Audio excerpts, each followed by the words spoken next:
bagi ICW sebetulnya hasil rilis dari OCCRP itu punya alasan dan juga dasar yang cukup kuat begitu ya, kalau kita merujuk ke sejumlah indikasi yang menunjukkan bahwa selama 10 tahun masa pemerintahan Joko Widodo, dirinya kerap kali diduga menggunakan hukum sebagai alat untuk melegitimasi hasrat kekuasaannya, atau oleh sejumlah ahli ini disebut sebagai tindakan otokratik legalisme gitu ya.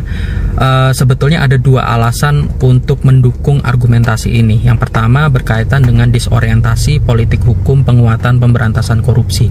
Kita tahu bahwa pelemahan terhadap KPK secara institusional, baik itu melalui revisi undang-undang maupun pemilihan pimpinannya yang bermasalah, juga tentu tidak bisa dilepaskan dari campur tangan Jokowi sebagai presiden.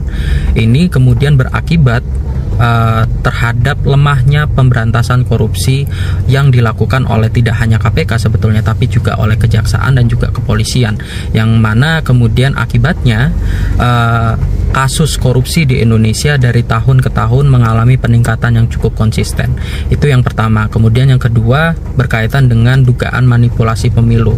Sebetulnya dugaan ini tidak hanya terlontar dari kalangan di tingkat nasional begitu ya, tapi juga di tingkat internasional, di mana ini bisa ditunjukkan pada bulan Maret 2024 United Nations Human Rights Convention itu sempat mempertanyakan perihal dugaan intervensi yang dilakukan oleh Jokowi ketika mengubah peraturan undang-undang pemilu berkaitan dengan syarat ambang batas usia minimal calon wakil presiden, yang mana ini diduga sebagai cara atau langkah dirinya untuk memuluskan jalan putra sulungnya begitu ya, Gibran Rakabuming Raka, untuk mengikuti kontestasi pemilihan presiden tahun 2024 lalu.